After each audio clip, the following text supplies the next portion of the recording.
Bonjour à tous et bienvenue sur la chaîne Wrestling Glove. On se retrouve aujourd'hui pour une toute nouvelle vidéo. Et c'est une vidéo résumée WWE de la semaine. Donc je vais parler de tous les shows WWE de la semaine du 4 au 10 janvier 2021. Comme chaque semaine, donc je vais commencer par Raw, finir par SmackDown. Voilà, je vais reviewer tous les shows, donc sur tous les matchs, hein, bien plus les matchs que les segments. Et on va commencer donc sans plus attendre par Monday Night Raw, qui n'était autre que le Raw des légendes, donc qui était prévu depuis quelques semaines déjà, Raw des légendes avec certaines légendes qui étaient censées revenir comme Ric Flair, Hulk Hogan. Enfin voilà. Et d'ailleurs, Hulk Hogan, on a commencé le show avec lui, Hulk Hogan qui nous faisait une petite promo pour, euh, pour vanter le rôle des légendes. Voilà, c'était plus à but divertissant qu'autre chose. Personnellement, je déteste Hulk Hogan, donc ça, le divertissement n'a pas marché de mon côté. Donc voilà, mais c'est un truc tout con qui prend 30 secondes. Hulk Hogan avec son téléphone, et voilà. Et il est content d'être un Raw. Et donc du coup, on commence déjà. Je vais parler du premier segment. C'était un Miss TV duquel les invités étaient Kofi Kingston et Xavier Woods, donc les anciens champions par équipe d'Euro qui avaient perdu contre le Hurt Business à WWE TLC. Et t'as un Miss TV avec Kofi Kingston et Xavier Woods qui reprennent le show en fait de Miz et Morrison, qui le font à leur sauce et qui posent des questions eux-mêmes à Miz et Morrison. Donc forcément, Miz et Morrison ne sont pas contents. Enfin, surtout le Miz, Morrison il rentre un peu dans le jeu, il est un peu concombre, Morrison il rentre un peu dans le jeu du New Day. Voilà, c'est un bon Miz TV, ça prépare bien un match. Du coup, ensuite, t'as Teddy Long qui arrive et qui annonce à Miz et à Morrison qu'ils ont un match contre l'Undertaker, mais un peu à son époque, à son habitude, voilà. Et finalement, il se trompe, t'as Adam Pearce qui arrive et qui lui dit mais non, c'est pas l'Undertaker. Et Teddy Long, il annonce un 2 contre 2 entre le Miz et Morrison et le New Day juste maintenant. Donc voilà, c'est le moment avec Teddy Long, c'est un moment bien fun, voilà, Raw Legends. C'est normal, je trouve c'est cool de voir Teddy Long, de toute façon tant que ça influe pas trop sur le show, moi je trouve ça cool personnellement. Mais du coup on a sur le premier match The Miz et John Morrison contre Kofi Kingston et Xavier Woods. Et donc on a eu un match qui opposait le New Day à The Miz et John Morrison. Ça a duré 13 minutes, personnellement j'ai mis 2,5. Euh, je trouvais que c'était un match RS en fait, il se passe rien de bien intéressant dans le match. C'est pas nul, mais voilà, c'est pas bon non plus pour autant. C'est la moyenne, c'est pas de plus, voilà. C'est une victoire du New Day. Logique, voilà, parce que le Miz et Morrison ne sont absolument pas montrés forts, donc voilà. Du coup, ensuite, on a eu AJ Styles contre Elias, ça a duré 10 minutes, c'est un rematch de la semaine dernière. Euh, j'ai mis 2,75, c'est un peu moins bon que la semaine dernière où j'avais mis 3,25. Mais voilà, après, ça reste le fait que j'ai vu le match, que j'avais déjà vu le match une première fois et qu'on se le retape une deuxième fois, que je baisse un peu la note. Mais voilà, ça reste vraiment bien. AJ Styles fait bien briller Elias, comme la semaine dernière d'ailleurs. Ces 10 minutes voilà, de bon catch, c'est bien plus court hein, que la fois dernière. Ça avait duré une quinzaine de minutes la fois dernière. Et Styles fait toujours autant briller Elias, mais Styles gagne, c'est logique. Euh, voilà, c'est pas de problème particulier avec ce match. C'était le troisième meilleur match du show. Allez, troisième meilleur match du show. C'était quand même assez cool. Du coup, ensuite, on a eu un tag team match. Les championnes par équipe Charlotte Flair et Asuka ne défendaient pas leur titre, mais affrontaient Lacey Evans et Peyton Royce. Le match a duré 12 minutes. Et c'était clairement un match qui n'était pas fou. J'ai mis 1,5 en fait. C'était pas bon. Euh, Charlotte Flair, j'ai beaucoup de mal. Lacey Evans, j'ai beaucoup de mal. Quand c'est Asuka ou Peyton Royce, ça va, mais ça sauve pas le truc. L'histoire est construite autour de Lacey Evans qui veut draguer Ric Flair, qui est aux abords du ring. Du coup, t'as Ric Flair qui triche, qui fait perdre Charlotte Flair, sa propre fille. Et du coup, t'as Lacey Evans qui lui fait un bisou après le match. C'est fou. Enfin, je sais pas, le booking du match est complètement con. Il n'y a pas besoin de ça pour donner une victoire à Evans et Royce. C'est, il me semble, Peyton Royce qui pine Charlotte Flair. En tout cas, c'est Charlotte Flair qui prend le tombé. J'étais content, mais le finish est pas bien. Enfin, même l'histoire du match est cringe, j'ai pas bien. Non, j'ai pas réussi à mettre plus de 1,5, sachant que Ring est pas non plus fou. Du coup, ensuite, on a eu Riddle contre Bobby Lashley dans un match qui n'était pas pour le titre. J'ai mis 3 étoiles. J'ai trouvé l'action qui était plutôt bien construite.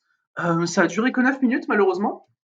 Le problème, c'est vraiment le finish où tu as Riddle qui fait semblant de taper pendant que l'arbitre voit pas. Il tape sur leur floc. Bobby Lashley croit qu'il a gagné. Riddle le roll-up et remporte le match. Je trouve ça pas super pour le builder, pour builder Riddle pour aller affronter Bobby Lashley. Et je trouverais ça vraiment nul que Riddle batte Lashley du coup. Mais ouais, j'espère que Lashley va battre Riddle dans leur match pour le titre. Leur match pour le titre me hype, mais ce match-là n'était clairement pas à la hauteur de mes attentes. J'ai quand même mis 3, c'était de la bonne action, hein. C'est pas trop possible de faire un très mauvais match entre deux catcheurs comme ceci, mais voilà, ça reste clairement pas fou. Du coup, ensuite, on a eu Dana Brooke contre Shayna Baszler et c'était une victoire de Dana Brooke en 40 secondes. J'ai mis 0,25. C'est, je veux dire, qu'est-ce qu'il y a à retenir de ce match? Rien. C'est rien du tout. C'est, j'ai rien à dire en fait. C'est Shayna Baszler et Dana Brooke, elles se battent pendant 40 secondes et vu qu'il y a Dana Brooke, c'est même pas fou en fait. Et enfin, voilà, du coup, je mets 0,25 parce qu'il n'y a rien à voir. J'aurais même pu mettre 0 clairement. Du coup, ensuite, on a eu, comme on l'avait annoncé plus tôt dans la, dans la soirée, on a eu Randy Orton contre Jeff Hardy. Victoire de Randy Orton en 14 minutes, j'ai mis 2,5 au match. C'est 14 minutes où Jeff Hardy est complètement rouillé, où Randy Orton est le Randy Orton de 2021, où il est clairement lent et chiant. Il a fait du Randy Orton pur, là, Randy Orton, c'était fou. C'était chiant, le match est vraiment pas fou. En soi, il n'y a pas de move mal exécuté, il n'y a pas de problème au niveau du storytelling ou rien, parce que de toute façon, il n'y a pas grand chose à raconter entre les deux. Mais dans tous les cas, ouais, c'était pas fou. Ça reste 14 minutes où je mets quand même 2,5 parce que c'est la moyenne. Voilà, c'était moyen en fait. Le match, c'est la définition de match moyen. Où, où j'ai clairement. Ça m'attirait clairement pas de toute façon ce qui se passait entre les deux dans le ring. Et pour moi, donc c'est un 2,5. Du coup, ensuite, on a eu une promo du Hurt Business qui se sont fait interrompre par la Lucha House Party. Et enfin non, c'est plutôt, j'ai confondu, excusez-moi, avec l'autre promo du Hurt Business ou avec la promo pardon de Legado del Fantasma qui s'était fait interrompre par Lucha House Party. C'est Lucha House Party contre le Hurt Business dans un match de compte 2 bien simple sans rien avant et victoire de la Lucha pardon, House Party en 3 minutes de match.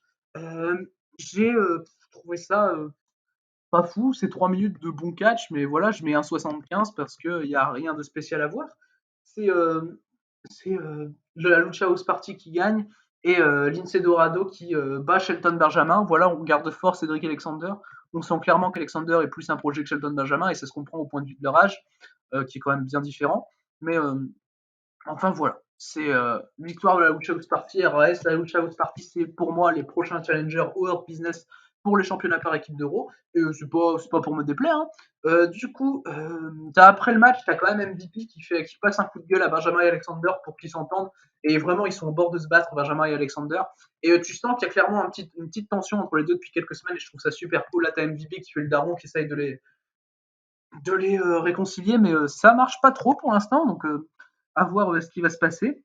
Et du coup, ensuite, tu as un segment que j'ai trouvé très drôle, que j'ai quand même voulu parler. T'as Nikki Cross et Tori Wilson qui sont en coulisses, et Angel Garza, il arrive, il veut offrir une rose à Tori Wilson. Sauf que Tori Wilson, elle veut pas, elle dit qu'elle est occupée et elle veut. Du coup, elle dit que Angel Garza d'aller voir Cardi B, d'aller voir Cardi B un peu plus loin dans une pièce à côté pour un peu quand Angel Garza il se casse quoi. Et Angel Garza du coup il va. Il pense que c'est Cardi B et en fait, en fait même très bien fait, t'as un truc qui se lève et tout et t'as le Boogeyman qui arrive et le Boogeyman il fait vraiment peur à Angel Garza il se casse en courant et Airtruth il passe à côté de Cross et de Tori Wilson et R-Truth profite pour faire un roll-up à Garza et récupérer le titre 24/7 qu'Angel Garza lui avait pris à Nouvel An. Voilà, et voilà, et Truth il se casse avec Tori Wilson et Nikki Cross. Donc voilà, c'était assez drôle. Du coup, ensuite, on va passer au main event. Drew McIntyre contre Keith Lee pour le titre WWE. Victoire de Drew McIntyre qui conserve son titre avec un Claymore Kick. Le match est très bon, j'ai mis 3,25. C'est honnêtement mon match préféré du show, mais ça reste un match qui est selon moi bien overrated. J'ai pas autant accroché que certains l'ont. Pour moi, c'est quand même un peu overrated. Voilà, c'est un bon 3,25, c'est un bon match, c'est le meilleur du show. Mais il y a des bons strikes, franchement, ça se frappe bien dans la gueule. Mais, euh, mais dans tous les cas, c'est pas à la hauteur de mes attentes quand je vois les deux mecs et Keith Lee, tu te rends clairement compte que main roster, ça marche pas. Keith Lee main roster, c'est pas la chose qui marche le plus en tout cas. Et du coup, ouais, comme prévu, c'était prévisible que Drew McIntyre conserve son titre. Et du coup, après le match, tu as Goldberg qui fait son retour pour le plus grand désarroi. Goldberg fait son retour. 53 ans, Goldberg challenge Drew McIntyre pour le titre WWE au Royal Rumble parce que McIntyre respecte rien, donc Goldberg veut lui montrer que les gens ne sont pas des petits vieux, voilà, qui ne sont pas des petits vieux qui sont épuisés. Et t'as Goldberg qui challenge Drew McIntyre accepte et au Royal Rumble. On a Drew McIntyre qui défendra le titre WWE contre Goldberg. J'ai très peur que Goldberg gagne le titre. J'en parlerai dans ma vidéo pronostic du Royal Rumble. Mais j'ai vraiment, vraiment peur que McIntyre s'en sorte avec le titre en tout cas. Et du coup, c'est ce qui conclut Raw. Raw était très moyen. Franchement, j'ai pas aimé Raw. Le principe des légendes et tout, ça ne me plaît absolument pas. Euh, j'ai, j'ai essayé. Il y a eu quelques trucs assez drôles. Le McIntyre qui skie en soi est bon. Ça va. Mais non, c'est pas spécialement. Il n'y a rien de spécial à voir à part le McIntyre contre Gisli, en tout cas selon moi. Et du coup, je vais passer très rapidement à Main Event. Main Event où il y a eu deux matchs. On a commencé avec Slapjack contre Akira Tozawa. Euh, j'ai trouvé que le match était bien. Voilà, c'est Akira Tozawa est très bon. Slapjack est moyen, mais fait entre guillemets le taf. J'ai mis 2,5, c'est moyen, ça va. C'est cool et c'est malheureusement une victoire de Slapjack. J'espérais qu'Akira Tozawa remporte le match, mais non. Voilà, c'est qu'espérer du push d'Akira Tozawa, rien, malheureusement, mais le match est cool, ça reste assez bien.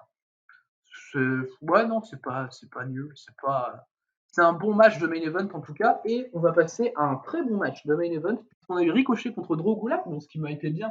Évidemment, Ricochet contre Drew Gulak, on sait que c'est deux excellents catcheurs, donc ça ne m'étonne pas. On a eu un très bon match, j'ai mis 3,25, ça dure 8 minutes et c'est une victoire de Ricochet. Euh, J'ai trouvé le match super cool, beaucoup d'intensité, beaucoup de belles prises, bien techniques, des bons enchaînements. Ça combine bien, il n'y a pas de botch. C'est au plus grand plaisir de mes yeux de voir ces deux-là s'affronter. Et pour moi, je mets 3,25. Clairement, je conseille bien le match. Voilà. J'ai quand même, je pense, préféré ça à McIntyre contre DC. Donc, pour l'instant, c'est le meilleur match de WWE de la semaine. Mais, mais voilà, on verra que ça va pas le rester longtemps. Mais voilà, Ricochet contre Drogulak, c'était cool. Ça a passé, franchement. Et du coup, main event, comme d'habitude, je passe très peu de temps et on va passer à NXT New Year's Evil. Donc, New Year's Evil, c'était un épisode vraiment spécial de NXT. Voilà. C'était épisode spécial de NXT. Comme on en a quelques fois, il y avait quand même deux matchs de championnat. C'était un NXT très glorifié avec des grosses feuds de l'aboutissement. Voilà, c'est en tout cas une carte qui était alléchante. Et du coup, on va commencer sans plus tarder ce NXT New Year's Evil avec l'opener qui opposait Karrion Kross à Damian Priest. Karrion Kross contre Damian Priest, ça a duré 15 minutes et c'est une victoire de Karrion Kross. J'ai trouvé ça beaucoup trop long. Damian Priest a carry. Karrion Kross a pas d'impact dans ses coups, pas de charisme, rien. C'est compliqué de faire un bon match avec Karrion Kross et Damian Priest y est arrivé. J'ai mis 2,75. C'était moyen plus. Voilà, c'est un peu au-dessus de la moyenne parce que pour moi ça vaut pas plus. C'est pour moi peut-être pas ce qu'il fallait mettre en opener. J'aurais plus vu le match d'après en opener. Mais Cross contre Priest reste vraiment cool. En tout cas, c'était un match sympa, mais pas à voir. Clairement, c'est rien de plus qu'un de 75 pour moi. Victoire de Karen Cross, malheureusement. J'espérais que Damien Priest gagne, même si je doutais que ça n'allait pas arriver. Euh, Damien Priest est très bon dans le match, il a des bons strikes, voilà, c'est en termes de kick, Damien Priest est très très très très bon, mais voilà, 15 minutes pas à rattraper. Et du coup ensuite on va passer au deuxième match, c'était Santos Escobar contre Grand Metalik pour le titre Cruiserweight. Santos Escobar défendait son titre et l'a défendu avec succès en 12 minutes. Personnellement j'ai mis 3,25, je trouve que le match aurait pu être bien meilleur, c'est deux catcheurs que j'adore, surtout Santos Escobar depuis son heel turn, qui était on le rappelle Eliro del Fantasma dans ses débuts NXT pendant le tournoi le titre NXT Cruiserweight qu'il a remporté, puisqu'il est toujours champion d'ailleurs. Mais voilà, le match est bon, il y a quelques botches malheureusement de la part de Grand Metallic, qui sont quand même assez bien rattrapés par Santos Escobar, mais ça te sort un peu du match en fait. Et c'est un 3,25 pour moi qui aurait pu être bien meilleur, j'étais un peu déçu. Et, mais pour moi, ça aurait pu être le match en opener. Voilà, pour moi, ça aurait dû même être le match d'opener, ce Escobar contre Grand Metallic. Ça dure 12 minutes. En soi, c'est du bon catch parce que les deux sont super, ils ont l'air de bien s'entendre dans le ring. Et enfin voilà, bon match de championnat Cruiserweight et le résultat est bien visible avec la victoire de Santos Escobar. Du coup, ensuite, on a un petit segment qui nous montre que c'est la fin de l'entraînement de Xayali et de Boa. Et du coup, ils font leur entrée avec leur maître qui est masqué, un peu avec les cheveux longs là. Euh, Vraiment, l'entrée est super cool. Bon, c'est un peu too much, mais c'est quand même cool. Euh, du coup, tu as Xayali qui affronte Katrina Cortez. Donc, Katrina Cortez qui est une meuf qui a fait que des NXT Live avant. Enfin, elle a déjà catché à Main Event. En fait, c'était Catalina à l'époque. Et elle a surtout été dans les NXT Live depuis qu'elle est arrivée à NXT, vu qu'avant elle catchait au Mexique. Et au Chili, surtout au Chili, vu qu'elle était chez Five Luchas. Mais Mais voilà, c'est un match qui dure 1 minute 30, donc voilà, j'ai fait la petite présentation de Katrina Cortez, voilà, que je connais un petit peu quand même. Mais voilà, Xayali a battu Katrina Cortez en 1 minute 30, on s'y attendait. J'ai mis 1,5 parce que le squash est cool. Le squash est très cool en fait. Vraiment, c'est un bon squash. C'est rare que je mette 1,5 à un match d'1 minute 30, mais là, c'était vraiment un bon squash. Euh, Xayali est super, tu sens qu'elle renaît vraiment. Et j'ai hâte de voir ce qu'ils vont faire avec Zayali, en tout cas la storyline avec Boa, avec leur maître. J'ai hâte de voir qui est leur maître d'ailleurs. Je pense qu'il y a même moyen que ce soit Meiko Satomura. Euh, mais parce que les rumeurs qu'elle arrive à NXT ou NXT UK, on ne sait pas. Moi, je pense que ce serait peut-être plus NXT UK, mais si c'est NXT, je pense qu'il y a moyen, vraiment moyen que ce soit celle qui joue le maître de Xayali et de Boa. Mais du coup, voilà, on va pas s'attarder plus longtemps sur ce petit match. On va passer à un last woman standing entre Raquel Gonzalez et Rhea Ripley. Match qui a duré 18 minutes et selon moi, c'était le meilleur match du show. J'ai mis 3,75. J'ai été impliqué pendant toute l'action. Je trouve que le match est vraiment super. C'est vraiment, tu sens que les meufs se détestent, elles se cassent la gueule. Des gros moves powerhouse par Raquel Gonzalez. Rhea Ripley, elle peut jouer la powerhouse également, mais dans le rôle un peu babyface badass. Et ça, j'ai trouvé ça cool, même si je suis pas fan de Rhea Ripley spécialement. Je trouve que le match est très bien construit. Ouais, franchement, c'était bien cool à voir. C'est 3,75 pour moi. J'ai failli mettre 4, mais c'est pas non, pour moi, c'est pas non plus un 4 non plus. C'est voilà, 3,75. Pour moi, j'ai une grande barrière en fait entre le 3,75 et le 4. Et pour moi, ce match-là est à 3,75. C'était très très bien et clairement, c'est le meilleur match du show. Et du coup, ensuite, on a eu. J'ai oublié de préciser d'ailleurs, c'est Raquel Gonzalez qui remporte le match en foutant KO Rhea Ripley à travers. En fait, c'était sur la scène, elle l'a passé à travers des objets. Voilà, c'était. En tout cas, le spot de fin est bien badass. Et du coup, ensuite, on a eu un match par équipe mixte avec Kushida et Shotzi Blackheart contre Candice LeRae et Johnny Gargano. C'est une victoire de Kushida et de Shotzi Blackheart. Je trouve que le match est très très bien. Franchement, j'ai mis 3,5. J'ai trouvé ça très très cool. Les échanges entre Kushida et Johnny Gargano sont géniaux. Franchement, les soumissions de Kushida, là, tu sens que le mec est ultra athlétique et Johnny Gargano suit bien. C'est Kushida pour moi qui est le MVP du match. Il a vraiment carry. Bon, les trucs entre Shotzi et Candice LeRae, à la limite, on s'en fout un peu. Voilà, c'est pas fou. C'est du Shotzi, c'est du Candice, c'est bien. Franchement, c'est deux bonnes catcheuses, hein, Shotzi et Candice, mais c'est pas oufissime non plus. Mais Kushida et Johnny Gargano ont réussi vraiment à m'accrocher et à me faire monter jusque 3,5 parce que franchement, à chaque fois qu'ils étaient dans le ring, c'était vraiment du bon catch, quoi, du super bon catch. Et voilà, ça dure que 9 minutes, mais c'est un bon 3,5 pour moi. Et du coup, on va passer maintenant au main event. Main event qui était hype depuis je ne sais combien de semaines entre Finn Balor et Kyle O'Reilly pour le titre de NXT. Ça a duré 17 minutes 30 environ. C'est une victoire de Finn Balor qui conserve son titre par soumission. Euh, alors, j'ai mis 3,5 au match. Je m'attendais déjà à bien plus. Je m'attendais vraiment à bien plus entre les deux. La construction est cool avec Finn Balor qui s'attaque à la mâchoire de Kyle O'Reilly vraiment, il veut lui casser la mâchoire comme O'Reilly lui avait cassé la mâchoire à NXT TakeOver 31. Je trouve que ça, c'est un très très bon callback et c'est très bien fait. Mais en soi, le match n'a rien à voir avec ce qui a été présenté à TakeOver 31. Pour moi, c'est un 3,5. J'aurais pu mettre 3,75, c'est mon deuxième match préféré du show, mais ouais, 3,5 parce que je suis déçu. Et en plus, Finn Balor gagne, ce que je trouve pas très logique, parce que je comprends pas pourquoi en fait Kyle O'Reilly a deux chances au titre, c'est pour perdre la deuxième aussi. Surtout que les deux chances sont quand même assez espacées. Enfin, assez espacées, ça va, c'est quoi, 2 mois et demi d'écart, c'est pas non plus énorme, mais ça reste quand même 2 mois et demi d'écart entre deux chances au titre, c'est beaucoup. Et je pensais du coup Kyle O'Reilly gagner, je trouvais ça logique, je comprenais pas pourquoi donner le shot à Kyle O'Reilly et pas à Pete Dunne si c'est pour faire perdre O'Reilly. Mais je pense du coup que Pete Dunne prendra le titre à Finn Balor. Mais voilà, victoire de Finn Balor que je trouve personnellement illogique, mais ça peut être rattrapé par la suite. Voilà, je mets 3,5 au match parce que je j'ai pas accroché comme j'avais accroché à Takeover 31. Voilà, malheureusement, j'avais peut-être de trop grosses attentes. Mais du coup, c'est la fin de ce NXT. NXT qui était très bon, mais très surcoté, cet épisode de NXT. Tu sens que c'est un NXT meilleur que les autres, mais c'est pas comme il te l'avait vendu en fait. Et tout le monde surcote ce NXT New Year's Evil qui était très très bien, hein, mais qui n'était pas oufissime. C'est l'un des meilleurs NXT que j'ai vu depuis longtemps en tout cas, mais ça n'était pas incroyable non plus. Voilà. Mais du coup, on va passer désormais à NXT UK. NXT UK qui est revenu après 2 semaines d'absence parce qu'il faisait des best-of pour Noël et pour les vacances. Voilà, il n'y avait pas de vrai match. Voilà, c'était juste des épisodes récapitulatifs de 2020. Et du coup, le show a commencé avec Ginny contre Piper Niven dans un match pour déterminer la challengeuse numéro 1 au titre féminin de NXT de Kylie Ray. J'ai mis 2,5. En fait, le catch est assez bien, c'est moyen. Piper Niven fait une bonne performance. Ginny est plus que mauvaise. Ginny gagne le match grâce à une intervention de Joseph Connors. Voilà. Joseph Connors, il aide Ginny. Voilà, je comprends pas. Je trouve ça complètement pas logique de voir Joseph Connors aider Ginny. C'est, je sais pas où ils vont aller avec ça, c'est con. Et Ginny contre Piper Niven, c'était clairement pas fou. En tout cas, c'est du bien sans plus. Voilà, c'est du moyen, décent. J'aurais pu mettre de 25, mais j'ai quand même mis 2,5 parce qu'il y a quelques actions qui sont bien cool. Piper Niven fait quand même une bonne performance malgré tout. C'est normal de faire gagner Ginny, mais la fin est complètement naze en tout cas. Du coup, ensuite, on a eu Dave Mastiff contre Saxon Huxley. Le match a duré 5 minutes.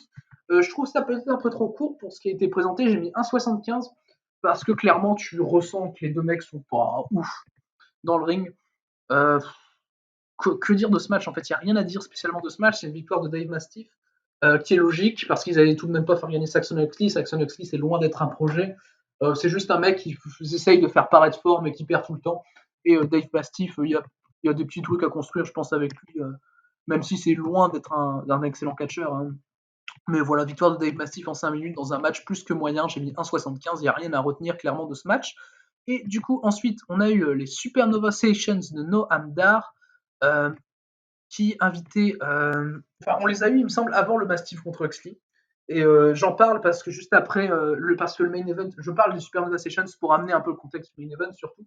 En fait, tu as eu Ben Carter qui était invité, Ben Carter qui faisait ses débuts à NXT UK. Et j'ai trouvé ça très cool. À un moment, Noam Dar, il m'a bien fait rire. Noam Dar, il a confondu Ben Carter et Ben Carpenter. Du coup, il appelait Ben Carpenter et Carpenter, ça me trouve que ça veut dire charpentier. Et il dit qu'il avait. Et en fait, Carter lui dit qu'il s'est trompé, que c'est Carter, et Noam Dar dit ouais, j'avais que des questions sur la charpente et tout. Et j'ai trouvé ça super. J'ai trouvé ça super drôle, mais finalement, voilà, Noam Dar, il reprend son sérieux un peu. Et t'as finalement Jordan Devlin qui intervient.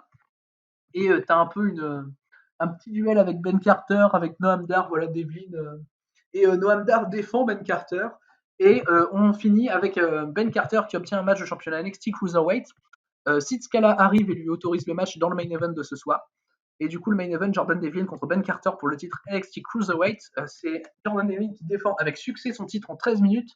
Je trouve que le match est très très bon. J'ai mis 3,5. J'ai vraiment vraiment accroché au match. Ben Carter est un excellent catcheur. J'ai hâte de voir ce qu'il va donner à NXT UK. Clairement, dans cette division Cruiserweight, c'est bien de lui avoir fait perdre le match, mais de lui avoir donné le match de titre pour ses débuts. Ça montre clairement qu'il est un petit projet quand même de la part de NXT UK. J'ai hâte de voir ce qu'ils vont faire de lui. Et voilà, c'est un très bon match où il y a des bons spots, du bon travail de la part des deux catcheurs. Et Devlin, clairement, met bien over Ben Carter comme il le faut. En tout cas, Jordan Devlin, pour moi, c'est vu qu'il est champion Cruiserweight en plus du côté du NXT UK, c'est quand même pour moi le bon adversaire pour Ben Carter, surtout qu'il le met quand même très très bien over. Et du coup, c'est la fin de ce NXT UK. NXT UK, pour moi, il faut rattraper le Devlin contre Carter qui était vraiment super. Mais c'est tout. Le reste, il ne faut pas rattraper. Voilà, c'était un bon NXT UK, meilleur que la moyenne, malgré la qualité des deux premiers matchs qui étaient quand même moyenne. Mais le segment Supernova Sessions et le main event sont vraiment, vraiment super quali. J'ai adoré le main event, comme je l'ai dit un peu plus tôt. Et du coup, on va passer maintenant à l'avant-dernier show que je vais reviewer, c'est 205 Live. Et du coup, comme d'habitude, on a eu deux matchs à 205 Live. On commence avec Ashanti Adonis contre Aria Devari, match qui a duré 9 minutes. C'était bien, c'était un bon match de 205 Live. J'ai mis 3,25. Franchement, c'est bien cool. Je suis un peu déçu de la défaite d'Aria Devari, mais il met over à chanter Adonis très très bien. Le match est très bon, bien construit. Il n'y a, a rien de mauvais en fait dans le match, ça dure 9 minutes. Et c'est bien propre. Pour moi, c'est un 3,25 parce que c'est pas non plus incroyable. Mais victoire d'Achante Adonis qui va, j'espère, lui servir pour pourquoi pas avoir une chance au titre Cruiserweight de Santos Escobar un peu plus tard. Mais voilà, j'aime bien Achante Adonis, anciennement T.O.T. Miles. Euh, Surtout qu'en plus, il a possiblement un petit programme qui peut se faire avec la Legado del Fantasma, vu qu'il avait quand même une petite rivalité en octobre avec la Legado del Fantasma qui n'a pas duré longtemps malheureusement. Mais Achante Adonis, ouais, ça peut être cool. Et le fait qu'il batte Aria Devari, pour moi, c'est quand même bien, vu qu'Aria Devari est quand même montré chez 205 Live quasiment toutes les semaines. Et pour moi, c'est actuellement, vu qu'il n'y a plus trop de Brian Kendrick, pour moi, Riyad Evari, c'est celui qui carry tout Five Live actuellement. Mais voilà, très bon match. Et du coup, on va passer au main event. C'était August Grey et Kurt Stallion contre les Bollywood Boys, Samir Singh et Sunil Singh. Ça a duré 10 minutes. Et j'ai vraiment, vraiment bien aimé le match. J'ai mis 3,5. Je trouve que Kurt Stallion est excellent. Auguste Grey est vraiment un bon catcheur. Et pour la première fois depuis leur retour, les Bollywood Boys ne m'ont pas fait chier. Ils ont fait vraiment une très bonne performance. Ouais, très bon match que je conseille bien. 3,5 pour moi. Kurt Stallion, qui est buildé petit à petit pour aller affronter Santos Escobar. Il avait gagné un match pour le challenger. Il a le droit de challenger Santos Escobar. J'ai hâte qu'on ait ce match. J'espère que c'est toujours bien dans les plans, hein, parce que sinon, compliqué. Mais voilà, Kurt Stallion contre Santos Escobar, j'ai vraiment, vraiment hâte de le voir et je vois qu'ils sont en train de pusher Kurt Stallion. D'ailleurs, pendant le show, il y a eu une annonce comme quoi 205 Live allait faire partie du Dusty Rhodes Tag Team Classic 2021. Et il y a certaines équipes qui ont été annoncées comme August Grey, Kurt Stallion, comme les Bollywood Boys ou encore comme Ever Rise, même si Ever Rise sont en ce moment bien plus du côté de NXT et vont d'ailleurs affronter une équipe de NXT au premier tour. Et du coup, on va passer désormais à Friday Night SmackDown. C'est le dernier show que je vais reviewer, comme chaque semaine d'ailleurs. On commence avec Big E contre Apollo Crews. Le match a fait un draw en 3 minutes 20, double pin. Apollo Crews re-challenge Big E pour le titre et Big E bat Apollo Crews en 2 minutes 30. Quelle horreur. Quelle horreur de booking, franchement. Pauvre Apollo Crews, là j'ai mis 1,5 parce que je peux pas mettre plus. Le booking est naze, clairement, j'ai rien à dire de plus. Quel booking de merde en fait. Je comprends pas le but de faire le double pin, refaire un match et qui dure 2 minutes 30 et victoire de Biggie sur le big ending. C'est, j'espérais que le deuxième match dure genre une dizaine de minutes, voilà. Mais non, ils veulent pas. Voilà, je trouve ça honteux. Voilà, Biggie conserve le titre, mais d'une manière avec un booking vraiment atroce. Du coup, ensuite, on a en coulisses Sonya Deville qui, qui veut qui veut devenir officielle. Voilà. Elle dit qu'elle veut aider Adam Pierce et Adam Pierce accepte. Voilà, elle gère du coup, vu qu'il y a Raw et SmackDown à gérer et qu'Adam Pierce a un match ce soir en plus, puisqu'on le rappelle, il a été annoncé comme dans le Gauntlet par Roman Reigns. Roman Reigns a fait une promo en début de match et a fini par autoriser Adam Pierce à faire le Gauntlet match pour déterminer son challenger. Mais Adam Pierce dit qu'il ne veut pas combattre et qu'il n'a pas une match depuis 6 ans. Qu'il est même pas sûr qu'il peut vaincre l'arbitre. Voilà. Du coup, il veut pas participer à ce match. Et on a ensuite Bianca Belair et Bayley en coulisses qui révèlent leur participation au Royal Rumble match féminin. Voilà. Donc RAS, voilà, elle continue un peu d'être en rivalité. Du coup, ensuite, on passe à un match pour les titres féminins de SmackDown. Dolph Ziggler et Robert Roode challenger les Street Profits. Le match a duré 15 minutes pour voir des nouveaux champions. Une victoire de Dolph Ziggler et Robert Roode. Je trouve que le match est super. C'est Dolph Ziggler qui fait le tomber sur Montesford pour gagner les titres. Le match est vraiment, vraiment cool. J'ai mis personnellement 3 étoiles parce que ça aurait pu être mieux, mais puis il y a les pubs aussi qui ont un peu niqué tout. Mais 15 minutes de bon catch, 4 bons catcheurs. Voilà, tout simplement. Il était temps que les Street Profits perdent les titres. Je trouve ça normal. Enfin voilà, ça me choque pas que le résultat est pas choquant. Je suis content pour Dolph Ziggler qu'il ait enfin des titres. Enfin, il avait eu les titres tag avec Robert Roode, les titres tag de Raw il y a un peu plus d'un an. Et à Clash of Champions 2019, il les avait gagnés contre Seth Rollins et Braun Strowman. Mais enfin voilà, je suis content pour eux. J'espère qu'ils vont encore avoir un long règne. Il était temps que les Street Profits perdent les titres puisqu'ils les ont depuis mars 2020. Voilà. Mais en soi, le match est un bon 3. C'est le meilleur match du show. Et c'est la chose que je conseille de voir du show d'ailleurs. Et du coup, en coulisses, on a Billy Kay qui continue de proposer son CV à Liv Morgan et Ruby Riott. Et en fait, Liv Morgan et Ruby Riott, elles sont tellement nuancées dans leurs réponses qu'elles veulent pas Billy Kay, mais elles veulent pas non plus la rendre triste, voilà. Et Billy Kay croit qu'elles ont accepté, du coup, t'as Liv Morgan et Ruby Riott, elles savent plus quoi faire, elles sont en mode mais qu'est-ce qu'on va faire d'elle. Et Billy Kay, elle est très contente, elle s'en va, voilà. Et du coup, on a eu ensuite un gauntlet match, le fameux gauntlet match pour déterminer l'aspirant numéro 1 au championnat universel de Roman Reigns pour le Royal Rumble. Et on a commencé ce gauntlet match avec Sami Zayn et Rey Mysterio. Rey Mysterio a éliminé Sami Zayn très rapidement parce que Sami Zayn faisait l'arrogant, du coup il s'est fait très rapidement squasher par Rey Mysterio. Ensuite, Shinsuke Nakamura est arrivé, délivrer un bon combat malgré quelques botches avec Rey Mysterio et éliminer Rey Mysterio par soumission. Je trouve que le face-off Nakamura-Mysterio, malgré quelques botches, est très cool. Ensuite, King Corbin arrive, attaque Rey Mysterio, attaque Nakamura, mais Nakamura réussit à revenir et éliminer King Corbin. Ce qui me paraît logique étant donné le booking actuel de King Corbin et que Nakamura venait quand même d'éliminer Rey Mysterio. Du coup, on se retrouve maintenant avec Daniel Bryan qui vient affronter Nakamura. Et à ma plus grande surprise et ma plus grande et heureuse surprise, Nakamura parvient à éliminer Daniel Bryan. Et donc là, on pense que Nakamura a gagné le gauntlet. Moi, le premier, en plus, je suis trop content. Je suis un marque de Nakamura, mais un point, mais très fort. Et le face-off Nakamura-Bryan est excellent. Hein. Putain, tu sens que les deux mecs sont bons, quoi. C'est fou. Tu sens que les deux mecs en talent intrinsèque pur in-ring, c'est fou, quoi. Mais, et du coup, ensuite, t'as Roman Reigns qui arrive avec Jey Uso, avec Adam Pearce. Roman Reigns et Jey Uso défoncent complètement Nakamura. Nakamura, d'ailleurs, qui fait un petit face turn juste avant en serrant la main de Daniel Bryan. Voilà, et Roman Reigns et Jey Uso défoncent Nakamura. Ensuite, il défonce Adam Pearce, il pose Adam Pearce sur Nakamura. Adam Pearce fait le tomber donc sur Nakamura naturellement. Et Adam Pearce remporte le match. Voilà ce que j'appelle un booking de merde. Voilà, j'ai pas envie de voir Roman Reigns contre Adam Pearce au Royal Rumble, c'est de la merde. Ça conclut très mal ce SmackDown, voilà. C'est même pas parce que c'est Nakamura, mais ils auraient pu faire gagner Bryan, ils auraient dû faire gagner selon moi Bryan, parce qu'il y a des petits moments avec Roman Reigns déjà avant qui peuvent teaser une rivalité. Ils auraient pu faire gagner Mysterio qui paraissait quand même crédible, donc voilà quoi. C'est le gauntlet dure 26 minutes et le match est bien, mais le booking est atroce et je mets 2,5 parce que Adam Pearce gagne quoi. Adam Pearce, sérieux, un officiel qui va catcher contre Roman Reigns. D'accord. Je sais bien qu'Adam Pearce c'est un ancien catcheur, enfin voilà quoi. Mais un officiel contre Roman Reigns au Royal Rumble, j'ai pas envie de voir ça, c'est pas bien. Ça m'a clairement saoulé. En tout cas, je ne conseille absolument pas ce SmackDown. C'était un excellemment horrible SmackDown.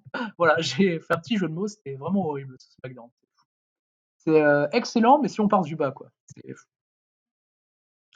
nul. Franchement, j'ai pas aimé SmackDown, il faut rien voir de ce SmackDown. Du coup, maintenant que j'ai fini de reviewer SmackDown, je vais passer à mon top 3 des meilleurs matchs de WWE de la semaine. Et en numéro 3, c'est Finn Balor contre Kyle O'Reilly. C'était à NXT New Year's Evil, le match pour le titre NXT avec une victoire de Finn Balor. J'ai mis 3,5, comme j'ai dit plus tôt. Le match est très bon, mais un peu décevant, mais ça reste quand même de la très bonne qualité entre deux catcheurs qui ne peuvent pas avoir un mauvais match. Voilà, les deux mecs sont tellement bons que ça ne peut pas être un mauvais match et c'était quand même bien quali malgré la déception. En numéro 2, c'était Jordan Devlin contre Ben Carter pour le titre NXT Cruiserweight. C'était à NXT UK, le main event. Le match est excellent et ça montre bien de quoi est capable Ben Carter sur un ring. Donc c'est pour ça que je conseille le match. C'est d'excellents débuts pour Ben Carter. Franchement, un très bon match de championnat Cruiserweight. Et le numéro 1, mon match préféré de la semaine chez WWE, c'était Raquel Gonzalez contre Rhea Ripley. Le Last Woman Standing qui était excellent et pour moi le meilleur match de la semaine chez WWE, c'est un bon 3,75 où on voit clairement la brutalité entre les deux femmes, du bon storytelling et un très bon finish. Voilà, très bien, très belle construction, mais j'arrive à 3,75. Du coup, c'est la fin de mon top 3 des matchs de WWE de la semaine, c'est la fin de mon résumé WWE de la semaine du 4 au 10 janvier 2021. Et donc d'ici la prochaine vidéo sur WWE ou sur d'autres fédérations, je vous dis à la prochaine.